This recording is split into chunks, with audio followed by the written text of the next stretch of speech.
Hello, everybody. Good to see you guys. Welcome. Hello.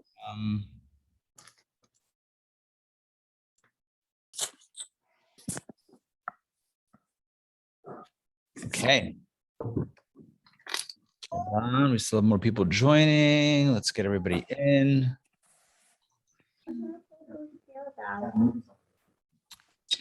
Okay. All right. You're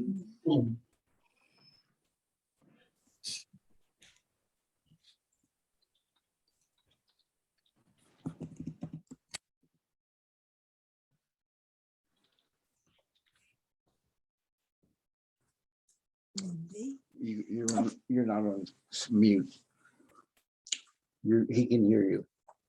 Hey, guys. Indeed, this is true. All right. Welcome. Welcome.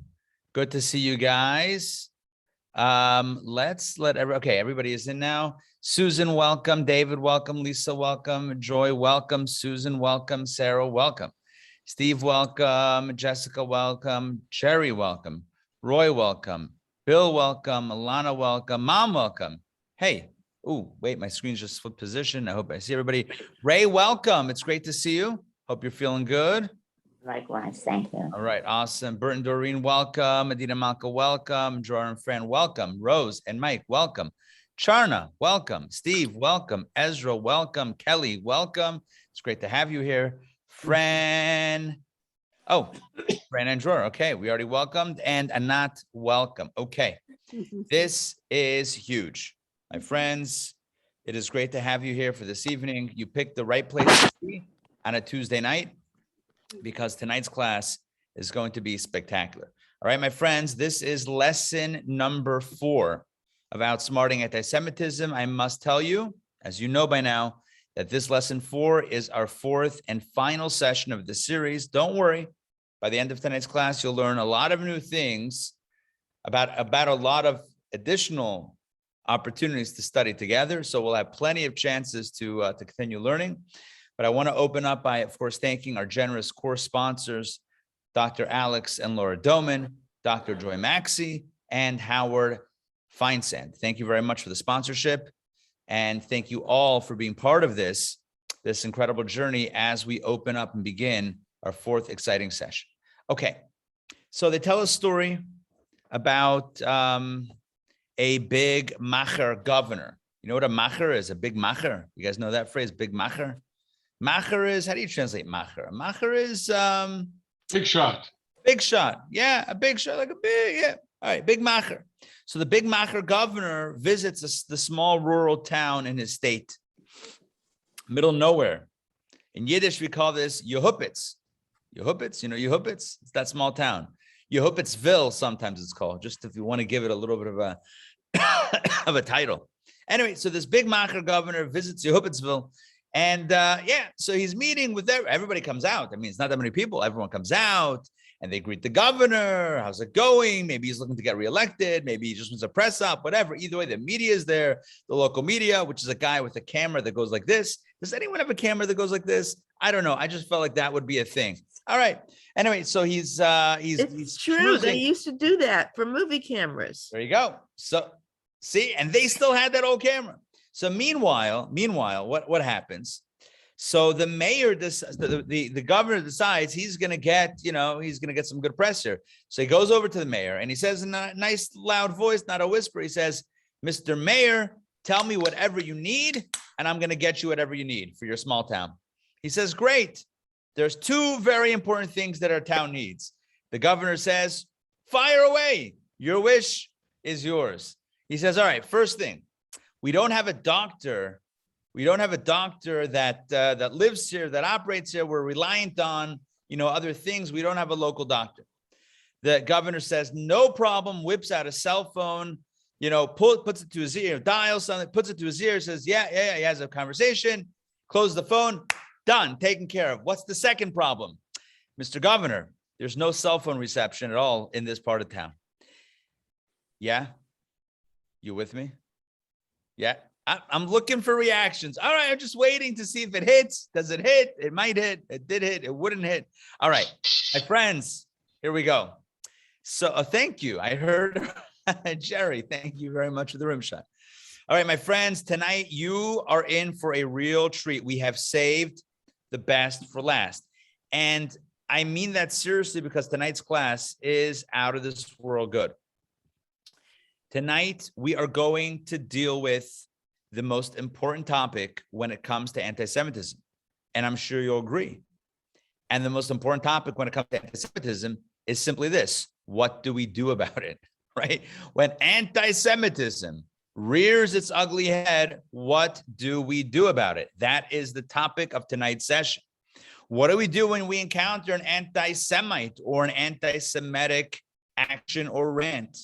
Now, it could be from anyone. It could be something that's said or done by a politician, a celebrity, a business leader, a public figure, or a neighbor, or a relative, perhaps, a friend you thought was a friend, or a stranger. What do? Do you call them out? Do you name and shame? Do you protest and demonstrate? Do you do the most popular thing to do in 2021, which is cancel? Do you cancel? You hit the old cancel button. I've seen that, by the way. They have buttons now that they sell. You can actually, it connects with a USB to your computer. It's a cancel button. You hit it, boom. And that, you think your meditative thoughts, who should be canceled, boom, and you cancel the person.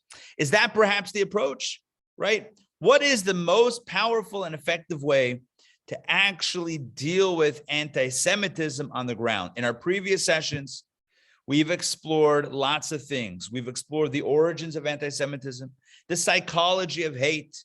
We've talked about the power of faith and trust and positivity. We've talked about the many faces of anti-Semitism and modern expressions of anti-Semitism. But today, in our final session, we're going to learn, again, the most important thing: what to do about anti-Semitism. This is an incredibly important discussion. So let's begin. I must also welcome Toba, welcome, and Kenneth, welcome. It is great to have you with us. If I missed anybody, my apologies. Welcome as well. All right, so I want to begin our conversation about practically dealing with anti-Semitism on the ground head on. I want to begin this conversation by opening up the floor to conversation for a moment. And I want to ask you to tell me of an anti-Semitic experience that you have personally experienced, something that you have personally encountered in your life, or someone close to you, pretty much a firsthand, maybe secondhand story. Jump in. We'll take just a few of these, and I'm bringing this up for a specific reason. All right, jump in. Give me the quick version of the story because we have a lot to get to. All right, anybody want to share?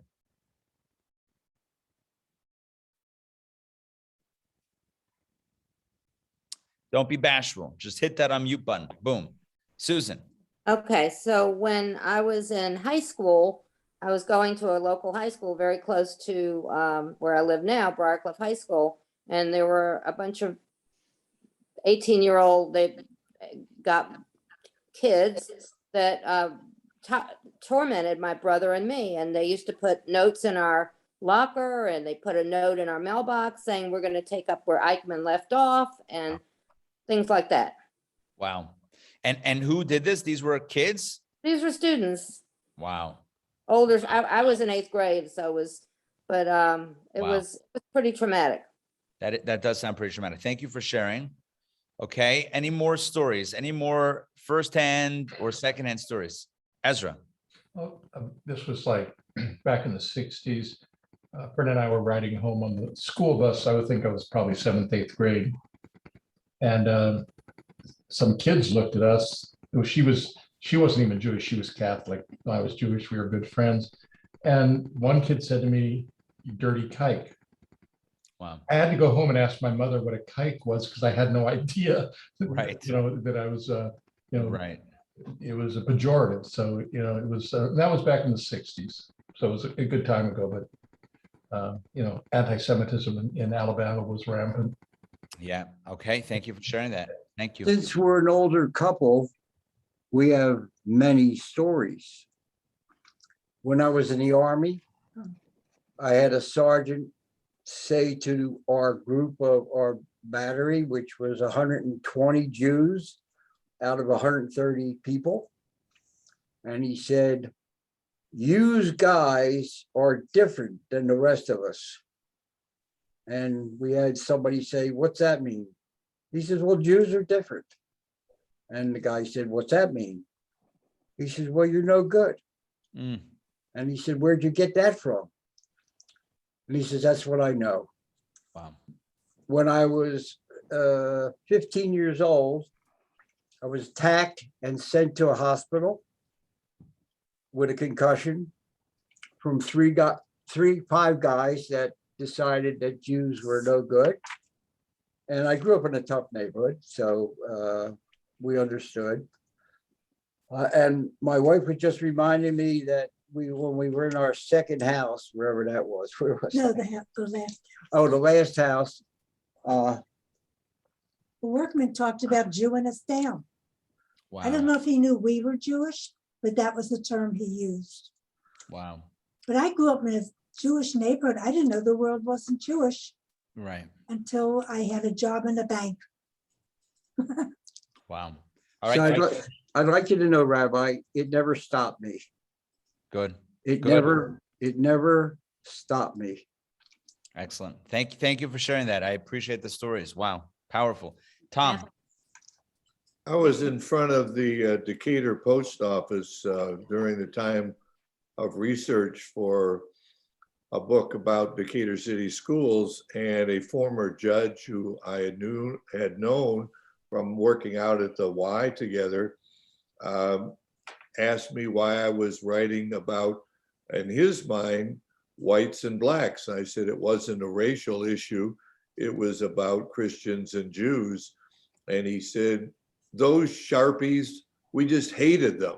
Mm. And I didn't know the term at that time, and I was pretty mature, but the term Sharpie was different for me. I went on to find out. And of course, that judge has passed on. His wife's still living, and she respects the work that was done on that book. But that was a personal term which would have offended my family and children and me indirectly. Yeah. Thank you. Adina Malka, jump in. Oh, I was on a trip. I was with a group of Toronto. It was a Toronto group of Toronto people who were going to Cuba, and I heard one of the men saying to the other one, like, "Oh, we got a good price. We really Jewed him down." Mm.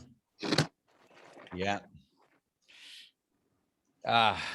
Thank you guys for sharing these stories. I mean, very a lot of emotions with these stories. A lot of emotions with these stories. Rabbi, I just want to add one thing. When Yeah. I was in the Army, we were called the Jewish Brigade. We gave it to ourselves. We called Right. ourselves the Jewish Brigade. I don't know how it happened, but there were 120 Jews out of 130 people in a training battery in Fort Bliss, Texas. Wow. It was a badge of pride, I'm sure, for you guys. It was. Jewish Brigade. Beautiful, beautiful. Turn it into a positive for sure.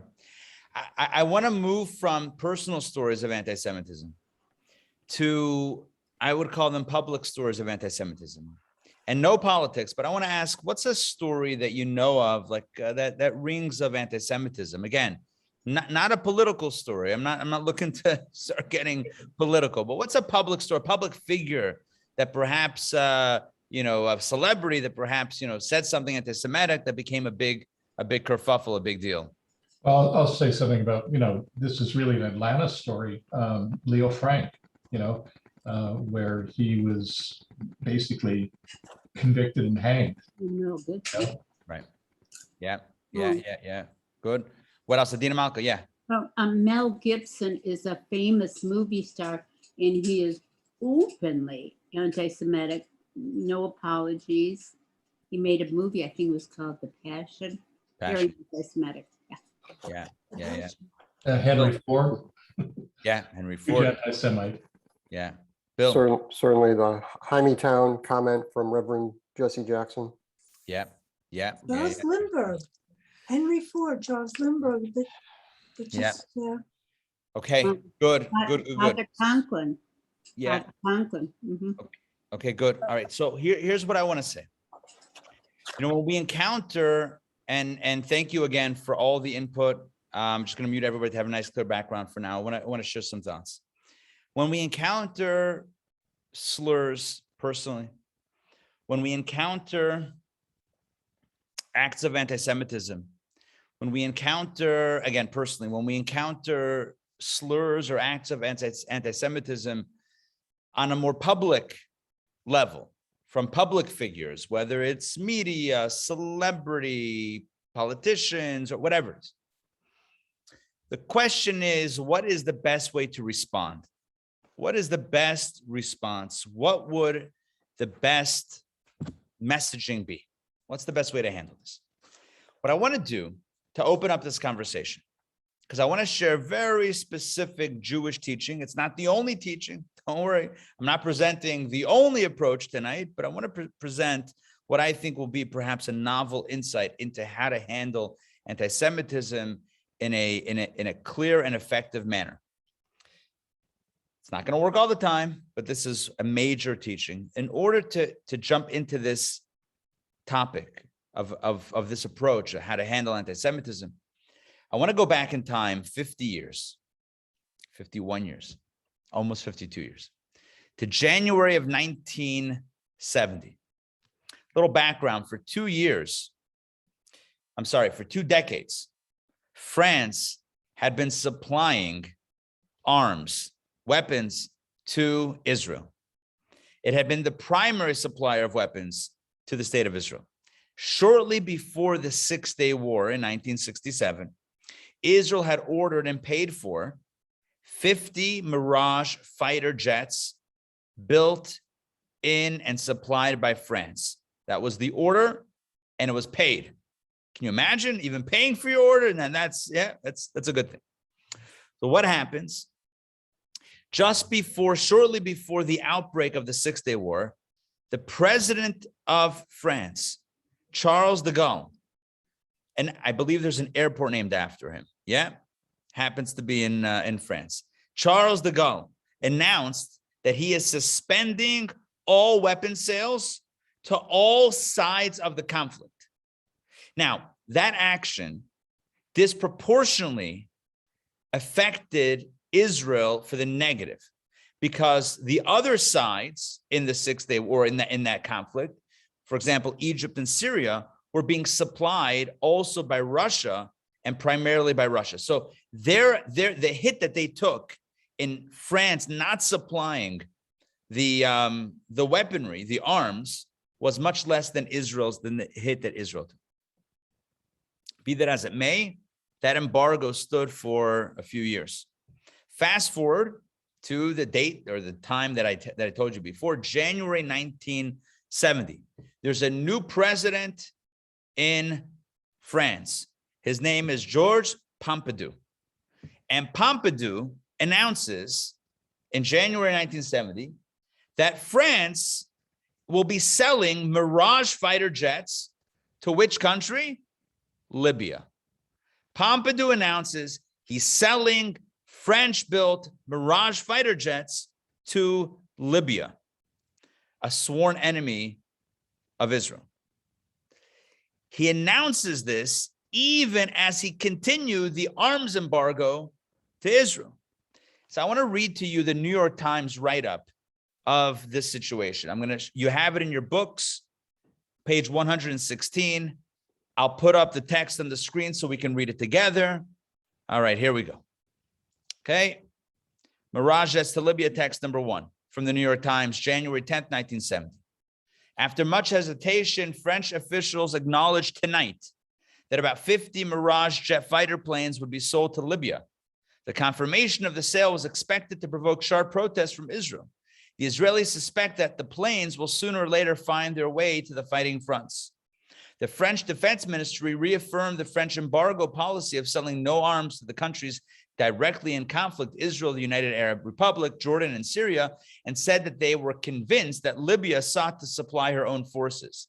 Israeli fears of the Libyan mirages is based on a conviction shared by some French experts that the Libyan Air Force in its present state could not absorb such numbers of a highly advanced plane. The fear is compounded by the aggressive stance taken toward Israel by the new revolutionary military regime, which has been in power in Libya since early September. The plane sold to Libya is believed to be the Mirage 3, the same type as the 50 built for Israel, but placed under embargo in 1967.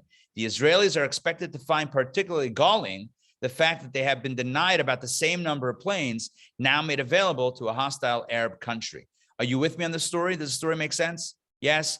Anybody remember the story? Yes. Yes. Okay. Yeah. So this is what's going on. And Israel and Jews are incensed, right? How? Now, by the way, the Times got it wrong or their information was wrong. Either way, France ended up selling to Libya not 50 planes, 110 Mirage fighter jets, not 50, 110 for the Libyan army. Yeah, as we say in Yiddish, shkoyach. Thank you very much. Wonderful. And to the Israelis, it was clear what's going on here. This is a workaround, and it's anti-Semitic, and it's dangerous, and it's an existential threat, etc. The question is, you're there January 1970, February 1970. What are you going to do? How should world Jewry respond? How should American Jewry respond? How would you respond? Let's open up the mics. Open up. What would you say? What would you do? Jump in. What would you say? What would There was a boycott. A boycott. Good. Boycott France. I remember that. Yeah. What else? What else? What would you say if Pompidou visits the U.S.? Yeah, what should we do? There were demonstrations also. Demonstration, protest. Again, they didn't have the language in 1970 that we have in 2021. Cancel France, cancel Pompidou, right? Big banners, that's it. Take them down. And here's what I want to say. We're going to come back to this. We're going to come back to the story a little bit later. We're going to see what happened and see, most importantly, what the Rebbe said about this in 1970, right as this was going on. You will be shocked.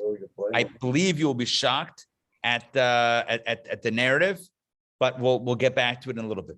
But first, let's take a look at some classic Jewish teachings on the matter of how to respond to a hostile entity.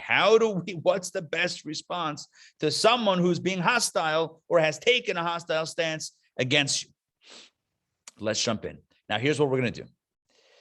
We're going to look at, and this is by, you want to call it divine providence. I would agree. It's incredible. The synchronicity, called synchronicity, AKA divine providence. The synchronicity is dazzling because the Jewish source that we're going to be using for tonight's class is from a story in this week's Torah portion. Yes, let me explain. Give me a moment to explain. Every single week, there is a section of the Torah, of the Bible, of the 5 books of Moses.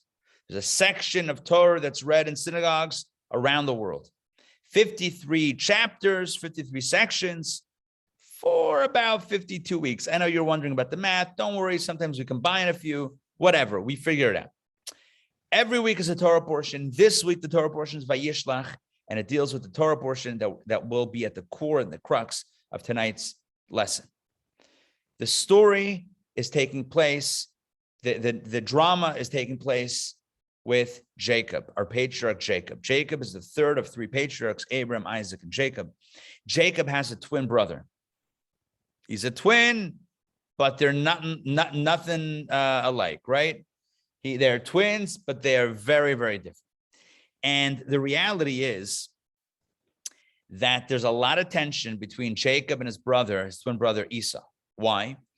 34 years prior, Jacob had taken the blessings that his father had earmarked for Esau. He went in, snuck in, and got the blessings. That's a larger story. We're going to leave that for now. At that time, having discovered Jacob's taking of his blessings, Esau vowed to take revenge and to kill Jacob at the earliest opportunity. So what does Jacob do? Upon being upon finding out about his twin brother's plan, he splits town. He takes off, he bounces out of Dodge, and he heads out for 34 years. 34 years later, he is now on his way back home, back to the land of Israel, and he discovers, much to his consternation, that his brother Esau knows that he's coming, is headed toward him with 400 armed men. 400 men comprising a small army. Can you imagine how distressed Jacob is? And it's not just my pontification. The Torah says, Vayitza, he was distressed. Vayitzer Yaakov Ma'od. Jacob was very distressed about this. So what does he do? He's headed one way. He's headed home. His brother's coming out with 400 armed men. He's very distressed, is Jacob. He decides to prepare for this encounter in 3 ways. Let's take a quick look at what our sages say about this. It's from the verses, but this is put in a very, very clear fashion. All right, let's ask Dr. Maxey, please, if you don't mind, to unmute and read text number 2.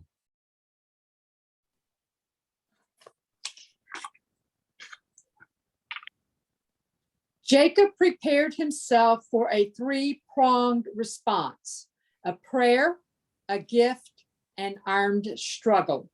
Thank you. The Midrash, and it's pulled straight from the verses, the Midrash consolidates Jacob's response into 3 prongs, a three-pronged response, not attack, but response. He prayed, he was prepared for armed struggle, and he gave a gift. So let me break this down. So number 1 is he prayed to God. Yeah, number 1, he prayed to God. He said, God, protect me. You promised me years ago you would protect me. Deliver now, please. And, I'm humbled for all the gifts that I've had, but please grant this one request for protection, etc. So he prays. Number 2, he divides the camp, his people, his family, his possessions into 2 camps. He divides it into, why? The reasoning is, if Esau and the army attack one, at least the other can escape. So he's prepared for the worst. He's prepared to be decimated and routed, but at least half of the family and the stuff will survive. So that's one preparation. That's the second preparation he makes. The third thing he does is he sends wave after wave of gifts. And these gifts came in the form of animals. I guess that was the currency at the time. He sends animals, not just some animals. I think we did the math at Daily Power Parsha. I think we got 550 animals. Is that correct? Does that sound right? 550? I think that was the number we got to. An exceptionally large amount of animal gifts, or gifts of animals, that he sends to his brother. Now, and he sent them wave after wave, not just one shot, but one wave, and then the next wave, and then the next wave, and then the next wave, and the next wave. And so he was just loading his brother up. And this was ahead of his approach. He sent these gifts ahead of him. And he said to each of the groups, to each of the waves, say that this is a gift from your brother Jacob. And Jacob, your servant is behind us, and he's excited to meet you. That's kind of the language that each wave of gift was meant to convey. And when Jacob approaches, so Jacob bows down 7 times in front of his brother Esau. So now let's pause for a moment. Let's just take stock of this story for a second. Can you imagine how Jacob must have been feeling? Right? It probably didn't feel good to have to butter up and to try to placate his brother. It probably was annoying that he had to act so humbly and give all these gifts. Not that he had to, but that, this was an approach that might have bothered him. But Jacob did it anyway. And why did he do so? Let me explain. He did so because of what we said all the way back in lesson 1. If you recall, then we talked about the fact that everything ultimately is in God's hands. But the way God designed the world is that God sends the blessing, but wants us to do the work on our side. God wants us to make the vessel and the vehicle and the channel through which his blessing can flow. In other words, God says, I want to do a miracle for you, but give me an alibi. Give me a way to make it not look like a miracle. Jacob knew this. Of course he knew this. He's Jacob, right? He's Jacob. Jacob knew this. Jacob prayed to God. He also prepared, God forbid, for the worst, because you got to prepare on the ground. But then what did he do? To channel God's blessing, because God could say no, right? Sometimes God says no. So if God said no, then he plans for the worst case scenario, splits his camp. But if God says yes, he needs to create a channel through which that blessing will flow. What is the channel? He's giving gifts. Yes, he is engaging in what we might call diplomacy, and he's engaging in what we might call an act of, I don't know of a better word, act of appeasement, diplomacy, gift giving, buttering up, smearing, if you will, call it whatever you want. That's what he's doing. Why? He believes the gift is, he believes the blessing is going to come from God. The salvation is from God, but he's got to do the work on the ground because God said. Is he resentful? No, this is the way it works. What? Are we resentful for going to work? You got to go to work to earn money. It comes from God, but we got to work. That's just the system. It's the way it works. This is what Jacob was thinking. So he sent the gifts. So what happened at the end? Esau loved the gifts. He was impressed by the gifts. Yeah, that's his love language, by the way. Gifts. He loved the gifts. So he got the gifts and he was impressed. He was so impressed that he decided to make up with Jacob right then and there. Let's take a look at the way the Torah describes the narrative of this meeting. Text number 3. Text number 3. Let's ask. Let's ask Bill. Bill, can you please read text number 3 from Genesis 33:4? Ezra ran toward Jacob and embraced him. He fell on Jacob's neck and kissed him, and they wept. Instead of fighting, what's going on? Oh, they're hugging, they're kissing, they're crying. Oh, it's beautiful. What a dramatic twist. Oh, the biblical story. You know, all the good plot lines are in Torah. This is a wonderful plot line. Crisis averted, right? Oh, it's amazing. We thought it was going to go terrible, and it ends with a hug and a kiss and tears of joy and wonderful reconciliation. Amazing, gewaldic. And what brings it about? What brings it about? It's Jacob's, the gifts were a big piece of it. Of course, God's blessing. Yeah, obviously. But on the ground, it was Jacob's efforts. Jacob's diplomacy worked. Now, here's my question. Now, did Jacob's diplomacy, did Jacob's efforts convert Esau into a permanent ally?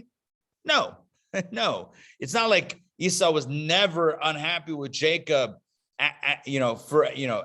forever, for all time. No, in fact, this is indicated in the Torah scroll itself in a very unusual way, with a very unusual feature.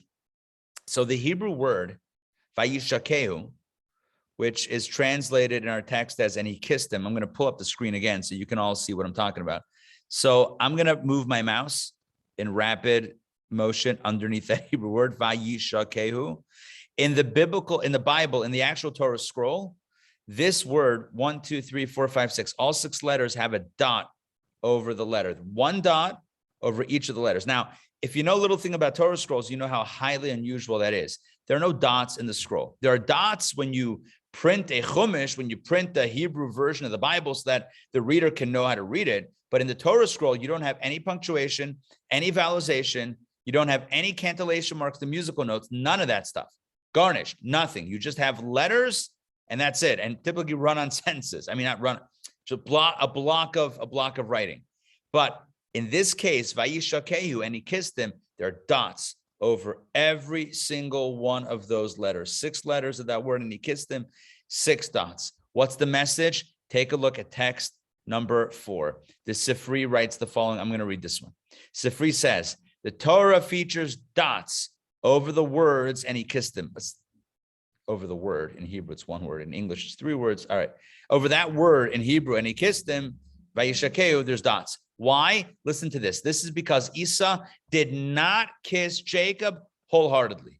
Now, that's one opinion. Rabbi Shimon ben Yochai, the Rashbi, said, it is an established fact that Esau hates Jacob. Halacha, he says. Halacha, you know what halacha means? It's the law. It's an established fact. It's a known fact. Biyadua she'esav soneh Yaakov. We know that Esau hates Jacob. Nevertheless, says the Rashbi, Rabbi Shimon ben Yochai, his compassion was moved at that time, and he kissed him wholeheartedly. Now, listen to this. Can you imagine 2 sages, 2 opinions, or 2 sages? Yeah, so multiple opinions. I know it's shocking, but nonetheless, we have 2 opinions. There's the two opinions are, let's just break this down. Opinion number one, that's paragraph number one, is that it was not a wholehearted kiss. There was reconciliation, but he wasn't totally whole. He wasn't totally on board. The second opinion says, no, it was wholehearted at that time, at that moment. Notice that disclaimer, at that time, his compassion was moved and he kissed him wholeheartedly. That only means that at that time. In other words, according to both opinions, whether or not he kissed him wholeheartedly in the moment, the bottom line is it was only for that moment. This expresses the incredibly daring approach of Jacob. And let me break this down so it's absolutely crystal clear. My goal is 100% clarity, that everybody's on board with me. So listen, I'm going to try to say this as clear as possible. Jacob knew that Esau was his sworn enemy. Jacob knew that Esau might always be his sworn enemy. But Jacob had one agenda, and you know what that agenda was? A peaceful passage through that land. Are you with me? That was the agenda. And Jacob knew to achieve that on the ground, the best approach would be not to pick up a sword, not to pick up a gun, not to pick up a social media account and cancel, but to send gifts and a peace. Are you with me on that? Crystal clear? The goal was sometimes we're so, I'm indignant and I have to say something and blah, blah, blah. And we end up losing. We might win the battle and lose the war. And we might win the argument, but lose the core interest. What is the interest? What is the position that we have here? The position for Jacob, it was clear what his position was. He needed to get through that piece of land where his brother was blocking safely. He did what was needed. Now, is it groveling? Is it a weakness? Not to Jacob. Jacob knew that God's in control. He has to do what he has to do on the ground to get through that. He demonstrated the art of diplomacy, the art of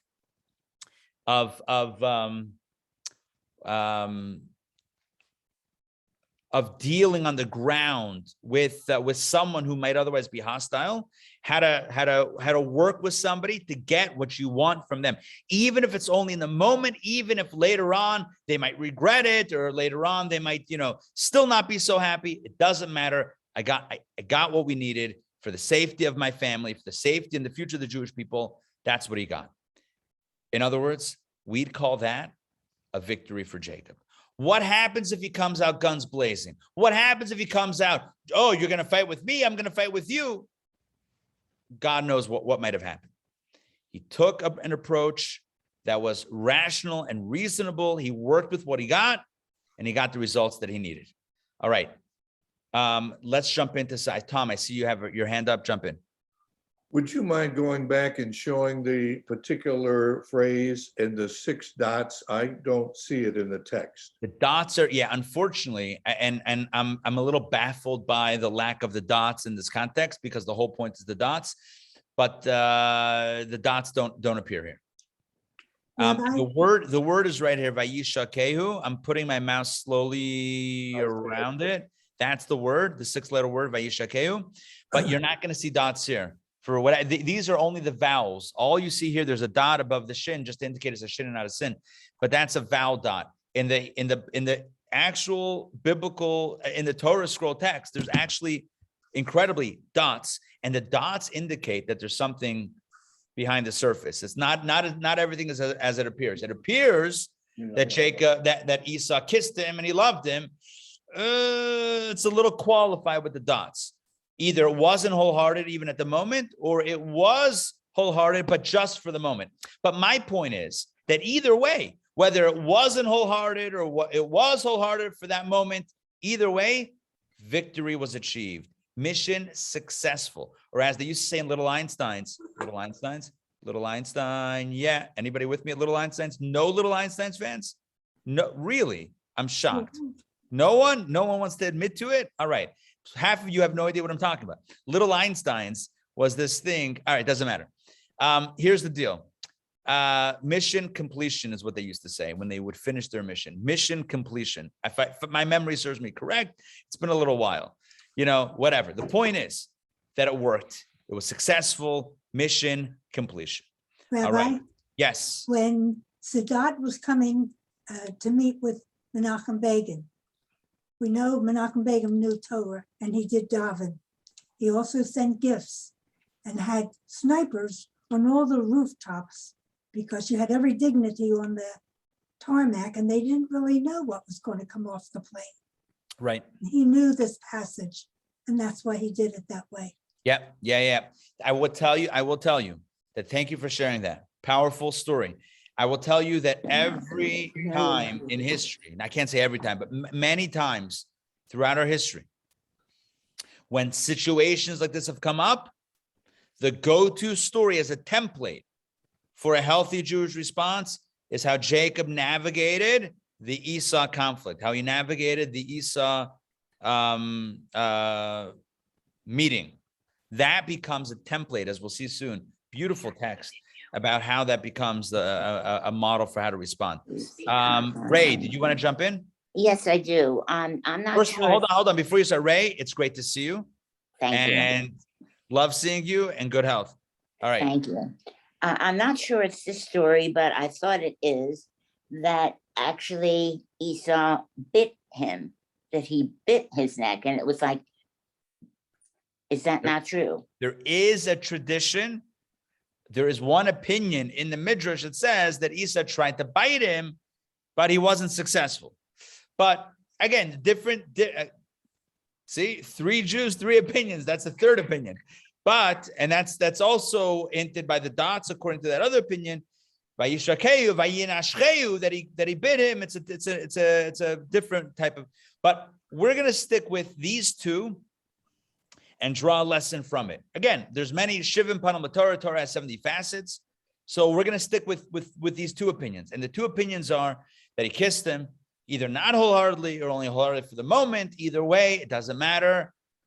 Jacob got what he needed from that experience, from that encounter, and he got through safely.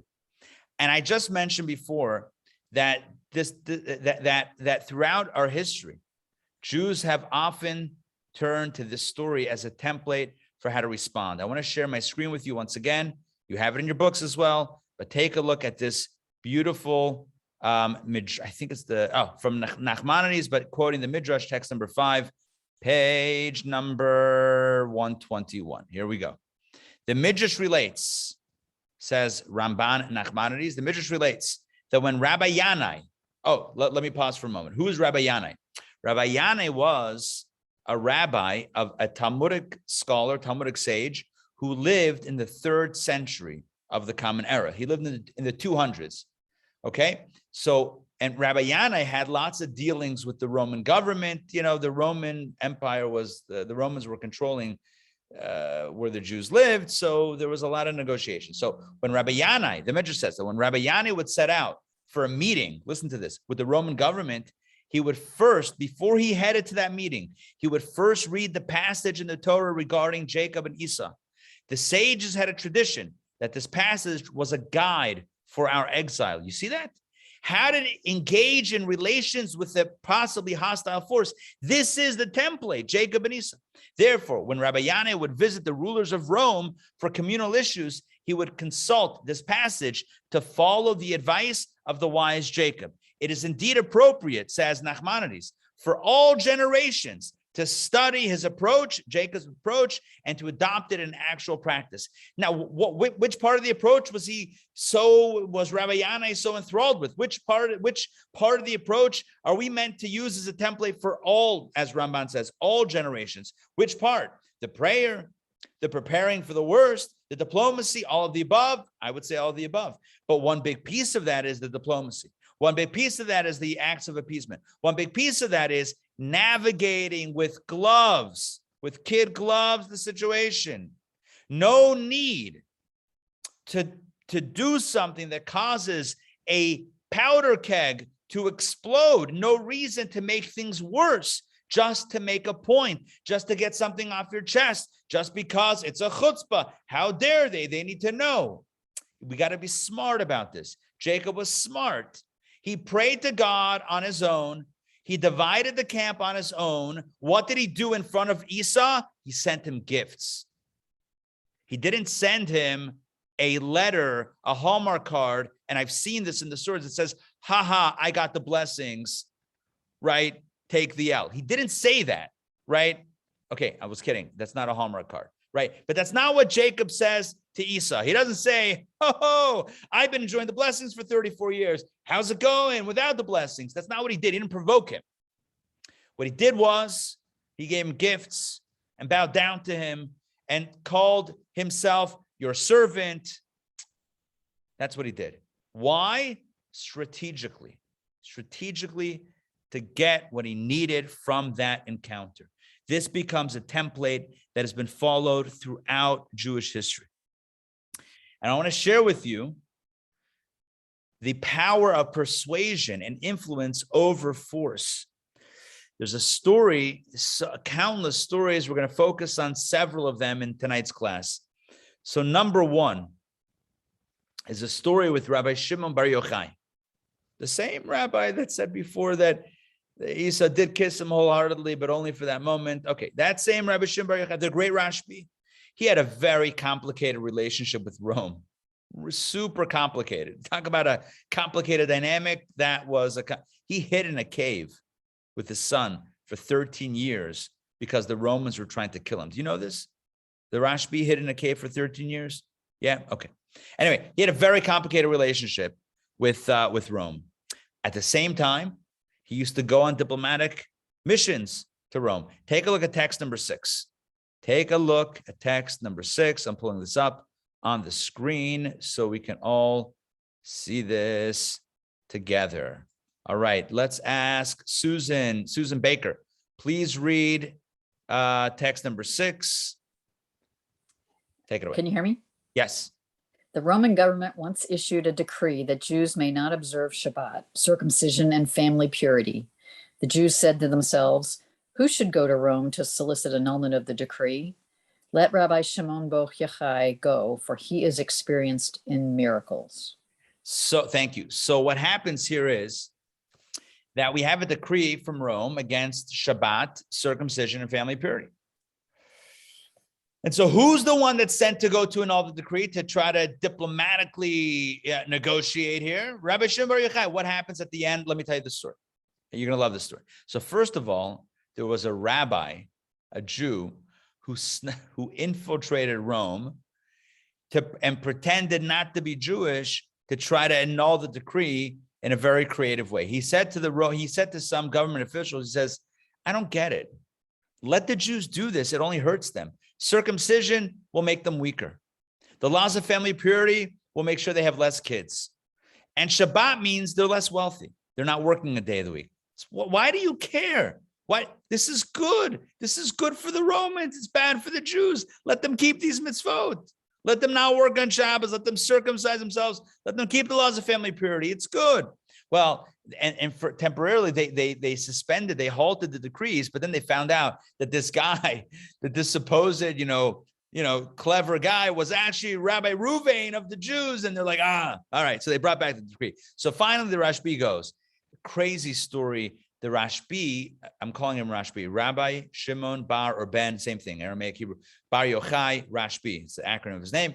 The Rashbi goes to Rome and he meets the emperor, or something happened to the emperor's daughter. She got sick. The Rashbi healed her. It's a crazy story, wild story. The emperor was so impressed that he helped his daughter and he annulled the decree. You know what the message is? The same Rashbi who's a little cynical before, he was a little cynical. He said that Esau didn't really, he said he kissed him wholeheartedly, but only in that moment, but not, it wasn't a long-term thing. Oh, I'm sorry. And the same Rashbi said, Halacha Esav Sones Yaakov. He says it's an established fact. It's a truism. It's a truth. It's an axiom that Esau is a hater of Jacob. Hater's going to hate. But you know what? He still went to Rome. The Roman Empire is descendants of Edom, of Esav, of Esau. So the Rashbi, who said that Esau is a hater, he himself goes to Esau's descendants, to the Roman emperor to annul the decree. What's the message? You can believe that they hate, they're an anti-Semite, You can still persuade. We believe in the power of persuasion. At the end of the day, people are people. At the end of the day, you make it worth someone's while. It's fine, they'll overlook something, whatever. The key is, and this is a big idea, And it's not always going to work, and it's not always the right approach, but very often it is. And very often we make the mistake of becoming so indignant and table pounding that we end up hurting ourselves. We end up creating worse enemies, and we push someone into a corner till they dig their heels in so they'll never get out, as opposed to giving them an option to get out of their own hate. Are you with me on this? Does it make any sense? Yes, I think it makes a lot of sense. I'm not the only one that thinks it makes sense. So far, we've seen Jacob thinks it makes sense. Rabbi Yanai thinks it makes sense. The Ramban says it makes sense. The Rashbi thinks it makes sense. All right, so we have a lot of, we're in good company if we think this approach can make a lot of sense. Now, throughout medieval times, throughout the Middle Ages, Jews in Europe, in Central Europe, had a lot of challenges. A lot of navigating hostile governments and establishments and rulerships and emperors and holy emperors of Rome, Batman, and all this stuff. It was a lot of navigation, And there was, in many communities, at many times, there was a job almost of one individual who was called their job was to appeal to the ruling powers, to advocate in a diplomatic way as ambassadors of the Jewish people, of the Jewish community, to whoever was in charge. These were people whose job it was literally to engage in diplomacy. These were known as shtadlanim. You know the word hishtadlut? You ever hear that word hishtadlut? That means like making an effort, putting in, effort on the ground. Anyway, shtadlanim were those that put in this effort of diplomacy, engagement, conversation, appeasement, etc. They're also known sometimes in a derogatory way, which I'll explain in a moment, as court Jews. Have you ever heard that term, court Jews? He was a court Jew. It's a court Jew. These were Jews who would go to the court or the courts of the kings and the emperors to beseech on behalf of the Jewish community. In your books, on page 123, you can open it up and reference it. There's a figure 4.1, famous Jewish advocates in Central Europe in the Middle Ages. You can look at the bios, look at the cities, and look at what they did. I'll pull it up on the screen also. Why not? Hey, screen share is free on Zoom. Yeah, Jewish advocates in Central Europe, 1500 to 1800, Hanover, Worms, Heidelberg, Württemberg, Prague, Vienna. You see the names here. I want to focus on the first name here on the left. Does the arrow get larger? Is it a large arrow over there? You guys see that? Doesn't matter. Okay, whatever. Yosef of Rosheim. Yosef of Rosheim, he was a rabbi and one of these shtadlanim, somebody who advocated on behalf of the community. He advocated on behalf of which community? The Jewish community in Germany. And he was active in the 1500s, the first half of the 16th century, 1500 to around 1550 is when he was active. And which court did he show up at? The court of the Holy Emperor of Rome, Maximilian the First, and his grandson and successor, Charles V. Maximilian the First and Charles V. That's who this Yosef of Rosheim went to and appealed to and sought appeasement from. Now, I need to share this. Charles, these were no Jew lovers. Maximilian I, Charles V. Are you kidding me? These individuals didn't love Jews.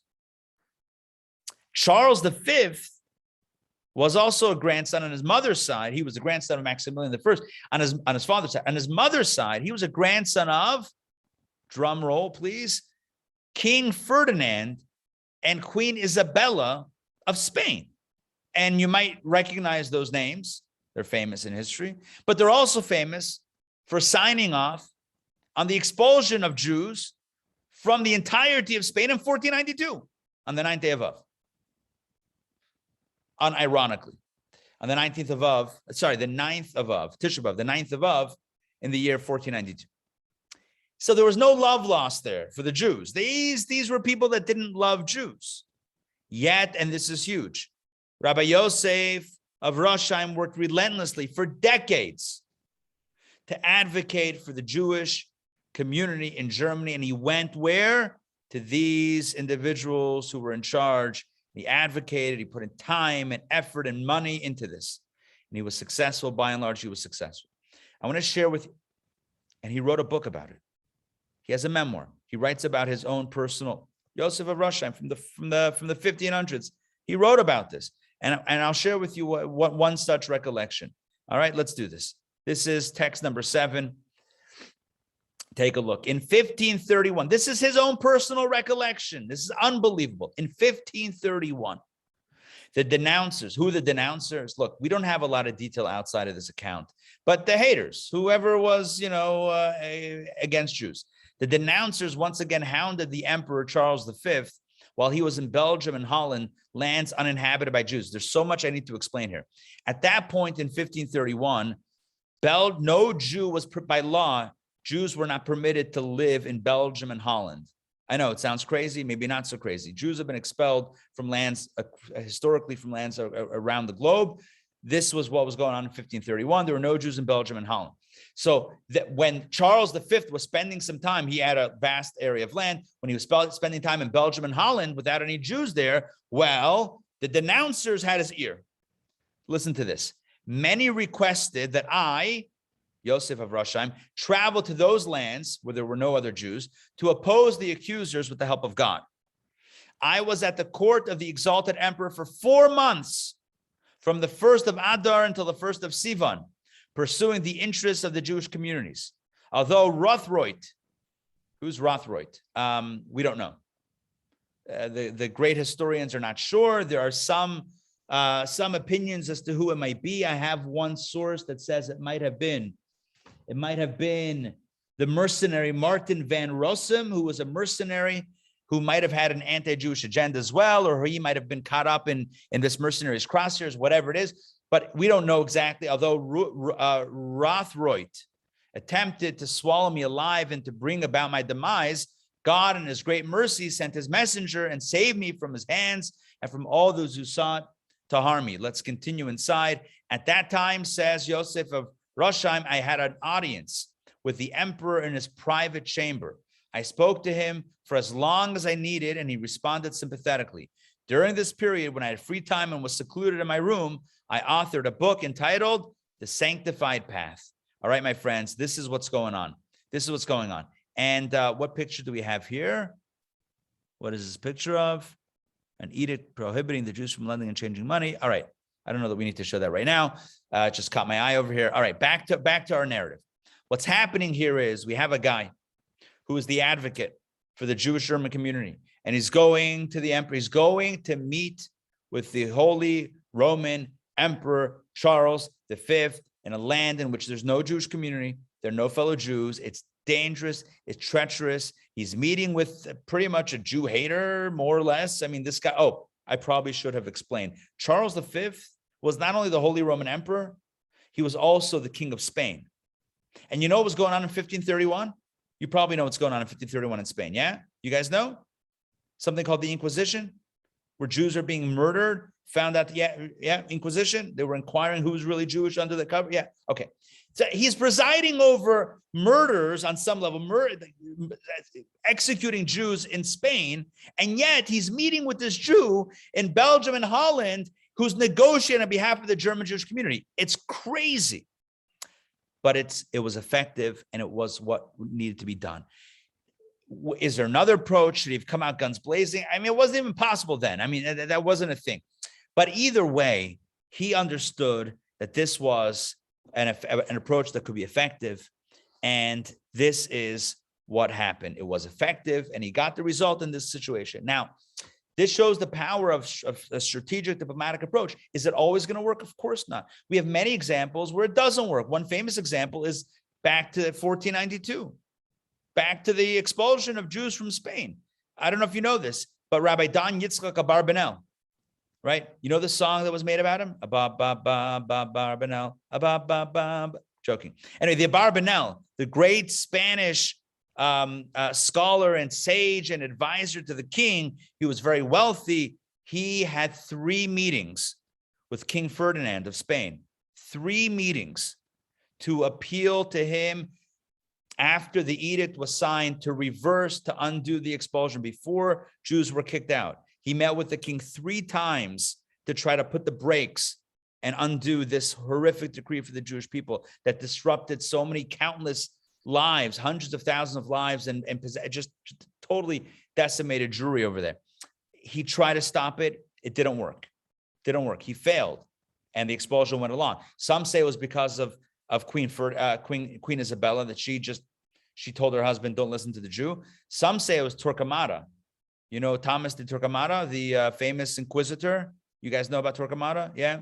Some say that he busted in middle of an impassioned plea from the Abarbanel, and he said to the king, Judas sold him, referring to Christ, for 30 pieces of silver, and now you want to sell him again. He was basically saying, don't let the Jews, don't let the Jews off the hook. That was some say that's what Torquemada said. Whether that happened or not, it's unclear, because from the Jewish source, the Abarbanel writes about his efforts and his failure. He doesn't include that piece of it. There's a legend about that statement from Torquemada, but we don't have this in our own sources. So who's to know what exactly happened and why his attempts failed? But nonetheless, the point here is that an honest appraisal, an honest report is that oftentimes it worked. Sometimes this approach didn't work. We're not always guaranteed success, but what we are seeing is a bit of a pattern here. And that is that when you're dealing with somebody who more or less is a hater, more or less is somebody that's, could be considered your enemy, do you choose to go all out and wage a war, or a more diplomatic approach? And it might feel like tail between the legs. It might feel like, a weak approach, but it's not. It's a smart approach. It can be. It can be a very smart approach, very calculated, strategic approach to get what you want without any shots fired. All it costs is a little smearing. That means a little greasing the wheels, and you're done. Yeah, there's a benefit to this approach. Jacob knew this. The great Rabbi Shimon Bar Yochai knew this. Rabbi Akiva knew this. Rabbi Yanai knew this. Rabbi Yosef of Rosheim knew this. The greats of the greats knew this, and they did it, and so did so many others throughout our history. Now, I got to tell you a secret.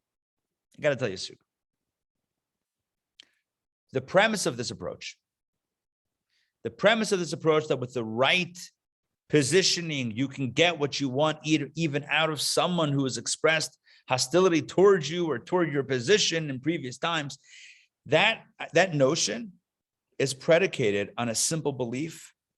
And I'll try to say this as clearly as possible. The belief is that people are very complicated. That's the truth. People are complicated. What I mean is that even as someone spews hate, they might not really believe that fully and truly and deeply. It might just be something they're saying or something they're doing for whatever reason, but it could be there's still a part of them that you can appeal to. Are you with me on this? The notion that someone is wholly and purely evil, no conversation to be had, it's going to be a waste of time, it's a very extreme and rare case. Most of the time, even someone who said something or done something that we might consider to be hateful toward Jews still has another piece to them. This is not just theory, it's backed by science. I want to share with you, and I don't want to derail the class by getting too much into the science and the brain science behind this, because it's a very interesting psychological area of study. But I want to share with you 2 quick texts. And we're also going to talk about Mel Gibson, right? Adina Malka, you mentioned Mel Gibson before. Now I'm going to mention Mel Gibson. You might not be happy with what I say or with what I'm just going to report what the text says. You might not be happy with it. Nonetheless, I think it's important to mention. So let's do this right now. Take a look on the screen or in your books. Oh, that's the famous depiction of the Abarbanel pleading his case, bowing forward to the king, and Torquemada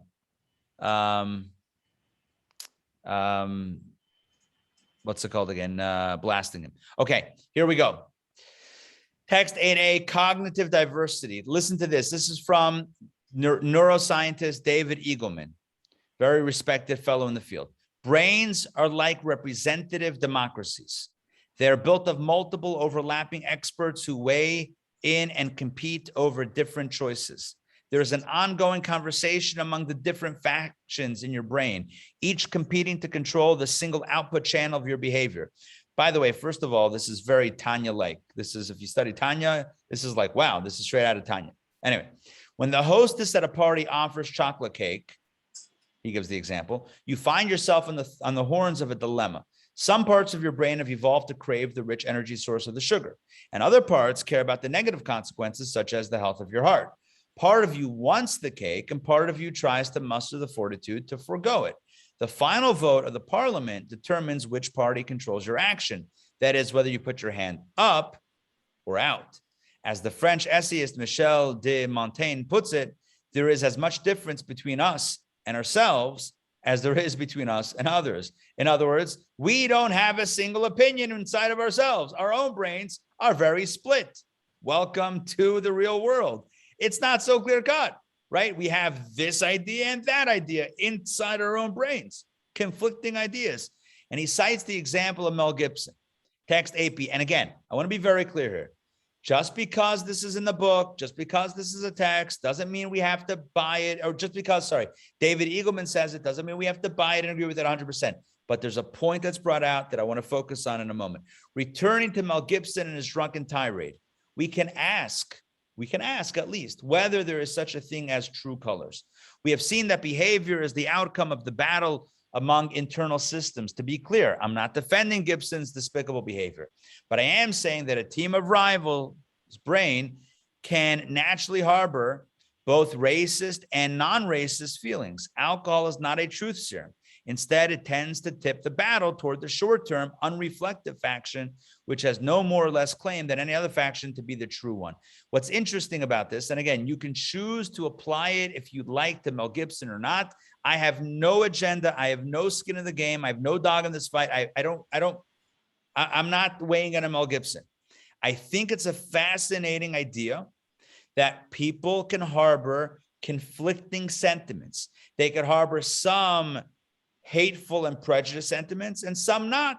And both might be true. Just like we might want and not want chocolate cake, we might feel the notion of, that bias is not right and not okay, and still feel also parts of us that tend to be a little biased and a little bit prejudiced. That doesn't make it okay. The point is, human beings are complicated. Why am I bringing this up? What, to justify Gibson? No, I'm trying to, third time I've said this. No, that's not the point. Here's the point. The point is that when you're dealing with somebody who has said or done something that you deem to be hateful to Jews, anti-Semitic, the idea that we're pushing forth in this class is the idea of, first and foremost, working in a diplomatic way to influence as opposed to estrange the other. How to influence, how to get their ear to influence as opposed to create a distance. And you might say, but how to influence an anti-Semite? Aren't they beyond repair? Aren't they beyond any hope? To this is what I just quoted with Eagleman. And that is that we might choose to believe that there is a part of that person, there's a part of their brain, a part of their inner being that gets that is wrong, that gets that hateful rhetoric is wrong and prejudice is wrong. Again, not letting anyone off the hook, right? Consequences should be consequences, but can we try to reason? Can we try to influence? Can we try to educate? In most cases, the answer is a resounding yes. This is Jacob's first approach. this perhaps in many cases ought to be our first approach. It's very tempting to call out and boycott and cancel the one who you think is a hater. It's very tempting. It's very, it feels good. It feels good to be indignant. It feels good to say, how dare you? How dare you? You're wrong, right? You're terrible. It feels good to say that. It's a release. It's a release. I don't want to take away anybody's fun. But you know what? It may not be true. They may not be wholly evil. WHOLY, wholly, completely evil, right? There may be something to communicate with, and certainly it might not be helpful. We might be able to get more out of a diplomatic approach than a confrontational approach. If Rabbi Akiva had labeled the Roman government as pure evil that should never be talked to, what would have become of that decree? Yeah. If Jacob attacked Esau instead of sending gifts, what would have happened? The approach that we've seen modeled in this lesson and modeled in our history is to recognize that people are complicated. People are very complicated, and you might just be able to appeal to part of them. It's a little bit more rational than the colors that they've shown previously. And when appealed to correctly, the beneficial side may come out. Now, I know what you're thinking. I know what you're thinking. All of this diplomacy and tiptoeing around Jew haters, yeah, all from history, talking about the times of the Roman Empire, the times of the Middle Ages. Are you kidding me, Rabbi? You're thinking, of course they had a tiptoe. Of course they had to engage in diplomacy because Jews were weak then. We didn't have our own country. We didn't have our own army. We didn't have our own social media accounts. We didn't have a free country and a democracy. Of course they had to lobby. Of course there were court Jews, which is used as a pejorative today amongst many. Court Jews means the weak ones that have to appeal to and don't stand up for themselves.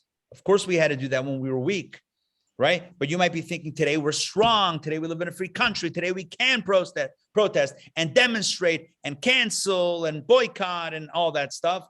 So let's exercise the power that we have. Yeah, we must exercise the power that we have, you might be thinking. It's a reasonable argument, and I hear you. So you're telling me that all the historical accounts that I've showed you from the Bible, from the Midrash, from the Talmud, from post-Talmudic times, it's all anecdotal, but it doesn't apply now. Now we have the power. We have to hold the power and hold people accountable, put their feet to the fire, and call out Pompidou for what he did wrong. That's what you're thinking. Now you're thinking that because I said it. So let's get back to our story with Pompidou. January 1970. France announces, Pompidou announces that he's going to be selling the French-built Mirage 3 fighter jets, not to Israel, that embargo is still on, but to Libya, a sworn enemy of Israel. Immediately, protests erupt. Pompidou, at some point, a month or two later, visits the US, and he's met with fierce protests. This, understandably, angers Pompidou. And I know what you're thinking. He deserves it. Let him be angry. Let it face the music. You cut off Israel and supply Libya?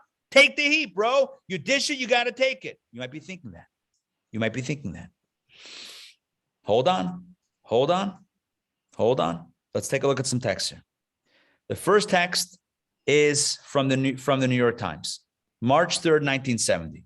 This is all, we're documenting the story historically, article by article. Text number 9, I'm going to read this. President Nixon made a hurried trip to New York yesterday to apologize to President Pompidou, who was angered by what he termed insults to himself and his wife during pro-Israeli demonstrations touched off by his state visit to the United States. The French president had been angered by a jostling that members of his party received from demonstrators in Chicago, whose actions were marked by boos and angry cries, and by what he viewed as acceptance of such hostile acts by the Chicago police.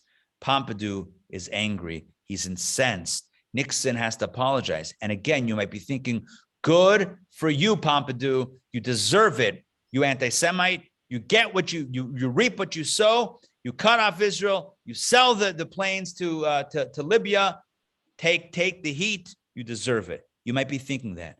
And I want to tell you that although that might feel good emotionally, it might feel good to vent, it might feel good to shout, it might feel good to wave, to shake your fist, but we got to be smart.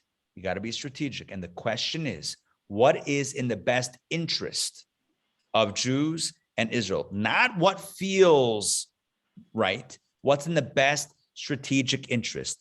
At that time, the Rebbe spoke, the Lubavitcher Rebbe in Brooklyn, New York, spoke directly about this. You will be shocked, maybe not by today's class, but based on what we've heard so far, but you will be, I think, getting a cold intro to this, you would be shocked by what the Rebbe says. I'm going to read this. This is a translation from what the Rebbe said in 1970 at that time, at the time of the protests. The public protests against the president of France angered French officials. This, listen to what the Rebbe writes, said, this blocked any lobbying efforts that French Jews might have been able to make to prevent or at least reduce French assistance to Arab countries that are hostile to Israel. What the Rebbe is saying is the public protests, the public shouting has effectively blocked any behind the scenes lobbying that was going to happen. Let's continue. The stated reason for these protests was to demonstrate that America is a democratic country and that American Jews are not cowardly. This is a worthwhile objective when Jewish lives are not at risk. However, when, in other words, you want to come at it in a vacuum, sure. But when Jewish lives are threatened with the sale of many military jets to Libya, we have two options, the Rebbe says. We can organize public protests, or we can make every effort to either prevent or postpone the sale, reduce the number of jets sold, or to at least prevail upon the French to send less effective planes. Such aims can only be achieved through quiet diplomacy. The proof, the Rebbe drops this bomb, the proof is that agreements of this nature have been reached in the past. The Rebbe doesn't specify in 1970 what he's referring to. He says this publicly in a printed talk with the transcript in English. He says the protests are hurting Jewish and Israeli interests. The public seem correct. Sorry, the protests seem correct, but they're actually hurting the cause. It's backfiring. It's backfiring because at this point, the president is now no longer going to entertain the quiet backdoor negotiations of diplomacy. The public doesn't know what goes on behind closed doors, but the Rebbe drops that line. There have been deals in the past. What was the Rebbe referring to? During the embargo itself, France was still selling to Israel quietly. You didn't know that, did you? You didn't know that. The Rebbe knew that. The Rebbe was close with Israel. The Israel prime ministers and presidents reached out. We had in a previous class. The first person of contact was the Rebbe sometimes. The Rebbe knew what was going on behind the scenes. The Rebbe said, you're ruining it by these protests. Yes, you have democratic right, no problem. You're incensed, you're angry, you want to show stuff. But you want to be effective in saving lives? Let's deal with diplomacy. 1 year later, the Rebbe explained publicly what he was talking about. Text 10b. When Mr. Pompidou, this is 1 year later now, when Mr. Pompidou visited the US, there were mass protests against him intended to intimidate France. This effort backfired. It can now be said, the Rebbe says, I can now reveal that despite the French embargo against selling arms to belligerents in the Middle East, the French president had allowed the sale of small arms and light weapons to Israel, items that can be sold without attracting publicity. You hear that line? That's a bombshell revelation. France had been selling arms to Israel, on only Israel, even during the embargo. However, as a result of the demonstrations, the approval for such sales was withdrawn. After some time, when he was no longer being disparaged, Pompidou, that is, he resumed dealing with Jews behind closed doors and reinstituted the small arms sales. He also arranged for 300 Jews to be able to leave Egypt. All of this was accomplished without demonstrations and without publicity. The Jewish media, that's Israeli media, was warned against disclosing any of this, and we only know of this from the non-Jewish press, from the Gentile press. The conclusion we must draw from this case is that we do not influence anti-Semites by constantly yelling at them, you're an anti-Semite, you are a thief, you are a murderer. You want to shout? That's how you shout. That's not how you influence. Rather, engage them in diplomatic conversation. Listen to this. Listen to this last line. Although such individuals are well aware of what we think about them, they are nevertheless human beings and wish to behave like human beings. In other words, they may have shown some anti-Semitic tendencies. They may have acted in a way that you don't think is right, et cetera, et cetera, et cetera. You want results. Oftentimes, not always, listen, there is no such rule that is hard and fast and solid and immutable. Every rule has an exception. This is no exception, right? This rule is the same. There will be times in which you do need to take a strong and solid and no, whatever. But with Pompidou, the Rebbe clearly said that this effort backfired. Pompidou stopped selling small armaments to Israel. He got angry and it didn't work. And it only took more time and more effort to get him back on track. And it ultimately backfired. There were plans in place. There were people in place. There was diplomatic efforts in place. And the big noise didn't ultimately benefit anyone on the ground. This is a powerful statement of the Rebbe's perspective. I need to tell you one more story. Jesse Helms. You remember Jesse Helms? Senator from North Carolina, Jesse Helms. For years, Jesse Helms was considered to be an anti-Israel, had to have an anti-Israel position. He consistently voted against Israeli interests. He voted against all foreign aid to Israel. He sharply condemned Israel's invasion of Lebanon in 1982. He was considered to be one of the anti-Israel senators. Okay. Fast forward to 1984. 1984, President Reagan signs a proclamation declaring the Rebbe's birthday, the Rebbe's Hebrew birthday, as Education Day USA. Shocking, right? Maybe some of you know this. The president of the United States, along with both houses, signed into proclamation, proclaimed that the Rebbe's birthday be Education Day USA, and the rationale was because of the Rebbe's call for education and the Rebbe's value in education, not just Jewish education, mind you, but universal education for all children in the United States. Until this very day, by the way, all presidents since have proclaimed the Rebbe's Hebrew birthday, every year changes, as Education Day USA. You can look it up. So 1984, the Chabad in Washington, D.C. threw a party, through a dinner, a bash, an event, celebrating the proclamation of Education Day USA and the Rebbe's birthday. Great. Well, many politicians attended, including one such, Mr. Jesse Helms. Well, Alan Dershowitz, you know Alan Dershowitz? Yeah, okay. Alan Dershowitz gets wind that Jesse Helms was at this Chabad party, celebrating. Okay. He writes a letter. Alan Dershowitz writes, I heard this story from Alan Dershowitz myself. Alan Dershowitz wrote, he spoke at a thing that I was at. Alan Dershowitz, sends a letter to the Rebbe saying, how dare you, essentially, how dare you honor Jesse Helms, who's a hater of Israel? The Rebbe replies in a letter saying, okay, time out. First of all, Chabad didn't honor Jesse Helms. Chabad was throwing an event and Jesse Helms showed up. It was open to politicians and he showed up. So that's clarification number one.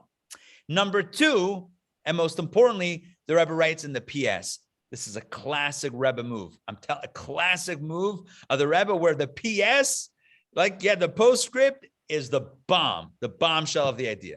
Take a look at this, what the Rebbe writes in the PS to Alan Dershowitz, who's kvetching about Jesse Helms being honored or at the event about Education Day USA in honor of the Rebbe. Okay, listen to this. 1984. Take a look at this postscript. Will blow your mind. I'm going to read this. Text 11. Okay, here we go. I trust, writes the Rebbe, you will agree that in regard to persons of influence, whether in Washington or elsewhere, the first objective should be to persuade and encourage such a person to use his influence in a positive way on behalf of any and all good causes which are important to us. We should welcome every public appearance which lends public support to the cause, especially when there's a likelihood that it may be the forerunner of similar pronouncements in the future. I hope you're appreciating what the Rebbe is writing to Dershowitz. My experience with such people, though I have never personally met the said person, Helms, has convinced me that politicians are, listen to this line, politicians are generally motivated more by expediency than by conviction. Wow.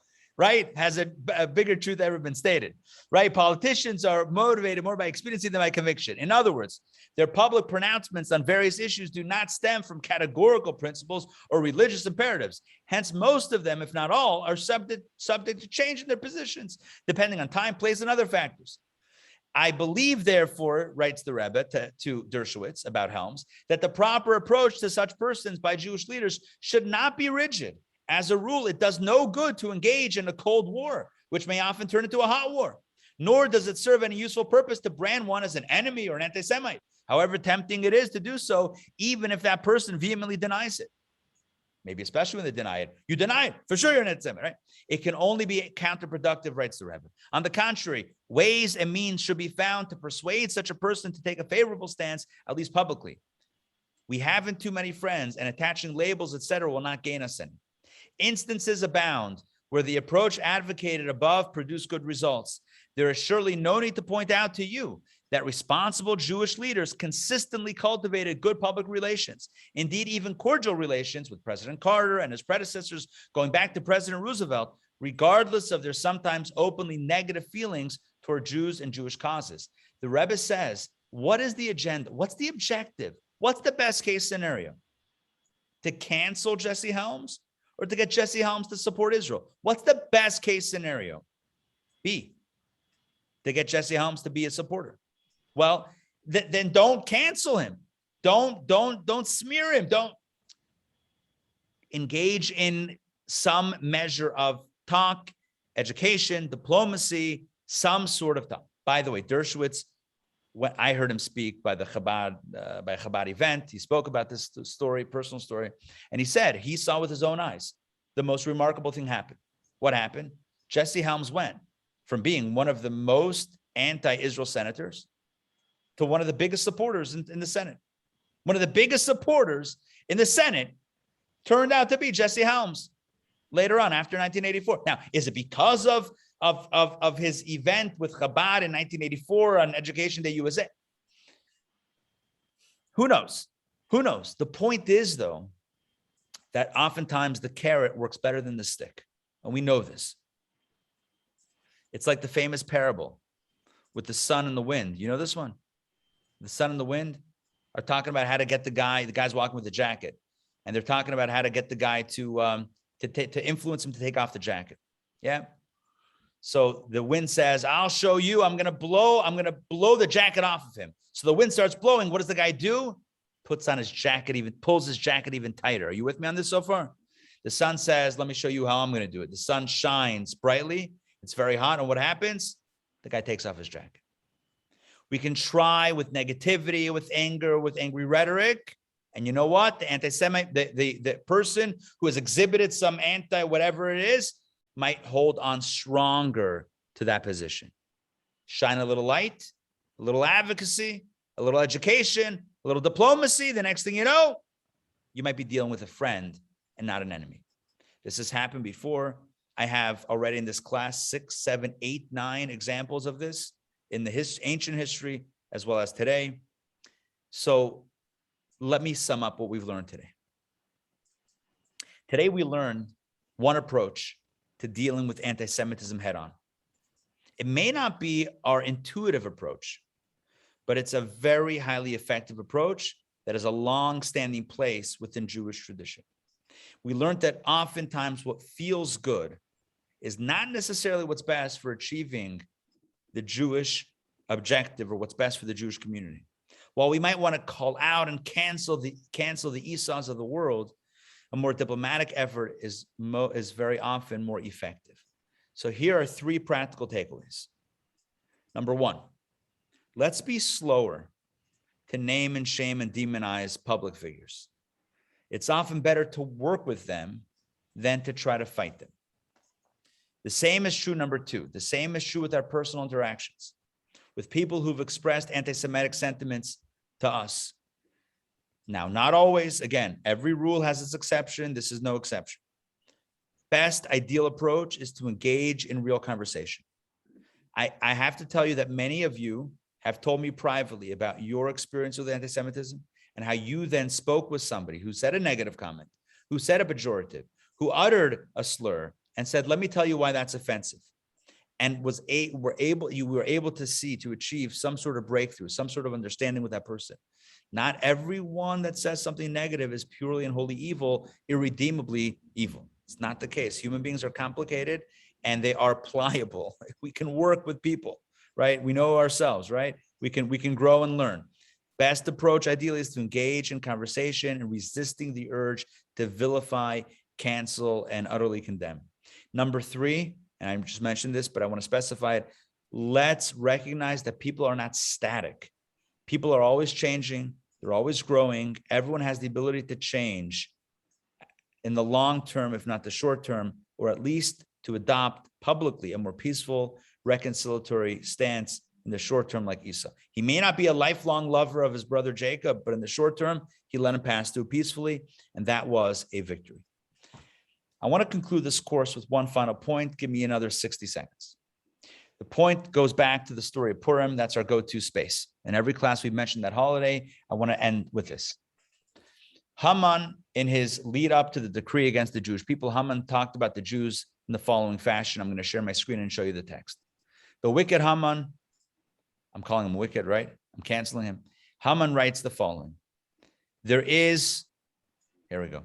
Haman told the king, there is one nation that is scattered and dispersed among the nations throughout all the countries of your empire. He referred to the Jews as scattered and dispersed. What does that mean, scattered and dispersed? The simple understanding is the Jews are infiltrating. They're everywhere. They're scattered and dispersed. They're everywhere. You got to root them out and get rid of them. That's a simple explanation. The deeper explanation is he was saying that why is it that the Jews are vulnerable? Because internally they're scattered and dispersed, because they are fragmented, because they are not on the same page. A people divided is a people that are not strong. A people divided fall. United we stand, divided we fall. This is true in every nation, every people, every group, every family, right? It's broken on the inside, one flick, and the whole thing shatters. This is what Haman says to the king. The Jews are vulnerable because they inside their own tents, they are broken, they are not unified. On a pragmatic level, divide and conquer. On a spiritual level, God's blessing exists in a place of peace. God blesses us when we get along with each other. Parents give whatever the kids want when they see the kids getting along. When the kids are fighting, parents are less likely to give the kids a treat. That's the way it is. It's a natural thing. No different spiritually as well. Here's the point. We talk about today how to deal with the anti-Semite and how to diplomacy and education and advocacy and all that. It's great. I want to end off with this one point. Let's strengthen our ties with each other inside the tent.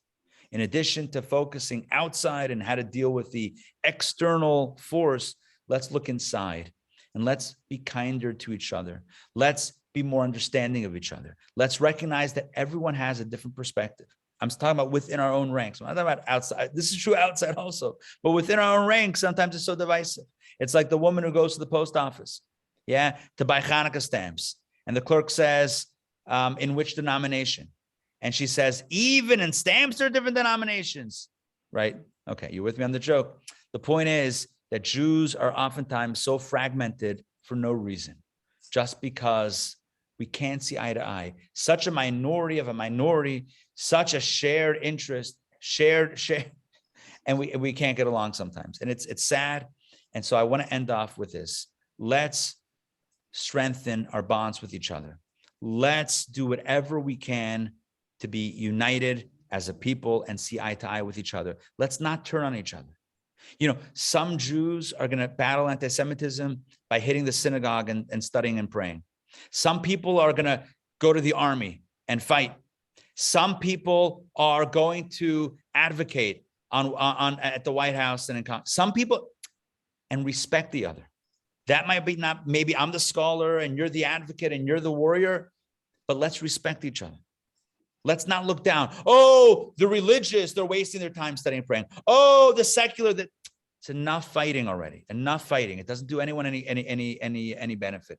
Let's recognize that there are different personalities and different approaches. Let's respect each other. Let's get along with each other. This is what Esther, if you recall what Esther says to Haman, Mordecai. Sorry. Esther says to Mordecai upon hearing the decree, she says, I'm going in to the king. I'm going to fast for 3 days. She says, Lech kenos es kol Yehudim. Go and gather the people and pray and fast for me. A people gather together in unison is a people that are strong. Am Yisrael Chai, the Jewish people live. We're not going anywhere. Let's be strong. Let's get along. And let's always reach out to the other, extending the olive branch, extending an opening for conciliation, for reconciliation, as opposed to hostility. Thank you for joining me for these 4 lessons on outsmarting anti-Semitism. I hope these have been valuable to you. I hope you've enjoyed the insights and for the Jewish insights and the conversation. And I appreciate all your input. The limitations of the platform, maybe not as much dialogue as or conversation as we'd like, but I appreciate you being with me for these 4 weeks. And I want to ask that you continue the journey of study with me. We have incredible upcoming opportunities to study and to engage, to be with the community, to help out those in need, and to explore our own spiritual paths and everything in between. So I'm going to mention a few quick things. Number 1, the next JLI, Jewish Learning Institute course is taking place, like a course like this, will begin January 25th and 27th. The course is called, and you're going to love this, Meditation from Sinai. And I'm going to show you, after we're done, I'm going to show you a quick 90-second video trailer of this course. The course is all about Jewish understanding and practicing Jewish meditation as distinct from other meditative paths. There's a unique form of Jewish meditation. We're going to explore that with 6 weeks of meditation. Okay, that's number 1. And I encourage everyone to check that out on our website, intownjewishacademy.org, and sign up. You're going to love that course. By the way, if you sign up in the next few days, take $10 off the course, type in the code meditation10 for $10 off. My gift to you for being part of this experience together with me, meditation10 for $10 off the meditation course. Next, Saturday night, we have a Hanukkah jewelry workshop and holiday party, 7:30 p.m. here at Chabad and online. You can create beautiful jewelry, holiday themed jewelry. Check that out on the website. Sunday afternoon, we have a special day, a mitzvah day, meals of love, cooking and preparing meals for the residents, for the people that are in Rebecca's tent shelter, women without homes, a shelter that is in conjunction with Shereth Israel, a local synagogue in Morningside. We are teaming up together to prepare meals for those in need. It's a tremendous mitzvah. Please pitch in and help out our own community. On Sunday, you can volunteer, you can help sponsor a meal or two on the website, again, intownjewishacademy.org. We have a special celebration Sunday evening for the 19th of Kislev. Stay tuned for more information about that. If you haven't yet received it, stay tuned for that. Next, we have a Kabbalah class, Kabbalah of the Matrix, coming up in December. And finally, I want to mention one more thing. In January, I believe the date is January 11th. We are having a live online event, a live Zoom event with Australian Kabbalist, Rabbi Label Wolf. We've had him in the past. He's amazing. He's going to be doing a session on Kabbalah and meditation called Mastering Our New World. Mastering Our New World. You're going to love this event. It's on the website as well. Check it out. Finally, I think I said that was finally, but I have one more that I just remembered. A musical event that will blow your socks off. Live musical event called Judaism, the Soundtrack. You will not want to miss this. Stay tuned for more information. You're going to love this. All right, my friends, that takes me to the end. And if I can indulge your patience for just another moment, I'd love to show you the following video that I have loaded up for us to watch about the upcoming JLI course. So here we go, my friends. Oh, hold on one second. Can you guys see that screen? Not yet. See it?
That, were you able to see that? Did that come through? Yes. Okay. Yes. Came Yeah, through well. okay. Fantastic. Thank you, Beautiful. Rabbi. So my friends, thank you for joining once again. And I look forward to seeing everybody very soon. All right. I'm here for any questions or comments, but thank you very much. And Lila Tov for those that I are remember about. that we were with my great nephews there Sunday. I don't know how the anti-Semitism came up, but he was telling us about an Uber driver he had. The driver didn't know he was Jewish. And he said something so Moshe to him, well, what's your problem with Jews? He said, oh, they're all rich. He said, do you want to be rich? He said, yeah. He said, become a Jew. There you go. But that's true. Good. Right. Yeah. So here's the thing. We could cancel, we could shame, and we can boycott, and we can put a negative review and slam, or, you know, make a joke or have a conversation. I've heard so many stories, countless stories. People have told me personal stories of somebody that said something anti-Semitic. They didn't know that they were Jewish, right? And they said, look, let me speak to you. I want to, you know, maybe not call them out in the group, but pull them over to the side a little later and say, hey, listen, I'm Jewish. Let me explain to you why it's offensive. Let's have a conversation and let's have a better understanding. It's these individual interactions that make a world of difference, We had, some of you were there. We had T.M. Garrett, neo-Nazi. Remember T.M. Garrett? Who was here at Chabad for that? Yeah, BC, before Corona, right? Before COVID. BC in the Ken, it's good to see you. Ken, it's good to see you in good health. Amazing. Thank you. Amazing. I saw you smile. Huh? Can I offer you a little bit of information? Sure. About Thomas Edison and Henry Ford. They were both anti-Semitic. And they were buddies. Okay, and they worked on electric cars together, which that project failed because at that time, gasoline was so cheap and had a much more extended range. I thought I'd let you know that. And one of the time you said the experiences about anti-Semitism.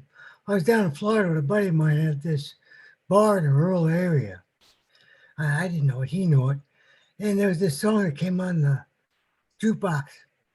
And it was a very anti-Semitic, you know, F the Jews, Jews get out of the club or show, or whatever the hell it is. And you want to know what I did? I asked my buddy, I said, look, I said, first of all, we need to get the hell out of here. And second of all, do you happen to have any extra hand grenades or dynamite sticks? No, I'm just joking. I just get out of it. Right, But you know. Yeah. You probably felt like you don't want to give them business. And look, it's very important that I reiterate. Not every time is it going to be so feasible to engage in these diplomatic efforts, but very often that is a way that's more effective and more long-term effective. So, right. Good. Thank you for sharing, and it's good to see you. Good to see Thank you. Oh. It's good to be here. Good. That's it. Okay. All right. Any other questions, comments before we close it out? All right, my friends, it's great to see you all. Chazak, chazak. Be strong. And let's remember to stay strong internally. When we're strong and united internally, that goes a long way. All right, Laila Tov. See you guys soon. Take care, everybody. Thanks for being part of it. See you.